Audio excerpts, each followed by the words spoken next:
So I was really pissed at myself recently for not making as much money as I hope I would have been making at this point in my life. A question came into my mind, was like, how much money do you think would make you feel fulfilled at this age? Just for the sake of this video, let us just say $10 billion. And the question came into my mind and it went, what do you have that you would pay $10 billion for? And then after a lot of pondering, and it's a lie, it just took me 3 seconds to realize that there was nothing I could give that is worth 10 billion. What did I do? I decided to dedicate 3 hours of my time every single day to learning something that skill, something that someone would pay something for. So it reminded me of a saying that made the Igbos so fearless. The saying goes, "Mana all say it here, onye jiegwe febego, onye jiebe apawebe."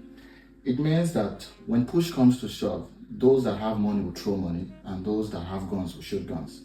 You see, the Igbos understood that you don't necessarily win, or the victory is not guaranteed just because you have more ammunition or army than the enemy. They believe that victory is guaranteed when you know your strength and you make sure you have that strength in excess that it overwhelms the enemy. That is to say, when the time to fight comes, if you know your strength is in money, make sure you have money. If you know your strength is in guns, make sure you have enough ammunition. And if you know your strength is in maybe connections and all of that, make sure you know people very well. When it comes to the negative part, if you know your strength is in being cunning, make sure that you have marinated yourself in the art of deceit, because it will be the deciding factor of whether you will win or lose when the time comes. So what am I saying in essence?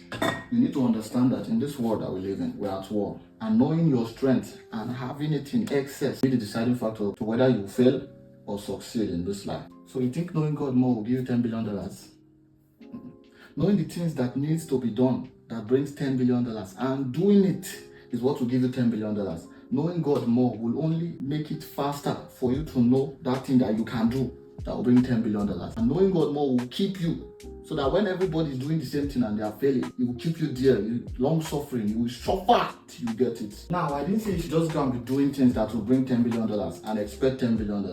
No, you need to do what will bring $10 billion again and again and again and again and again until it creates a character in you that $10 billion cannot resist. I will not even say it again. Now, as Christians, our strength is God, but because of how rarely we work on our relationship with God, there are people on the face of this earth that their manpower can do more than what our relationship with God can do.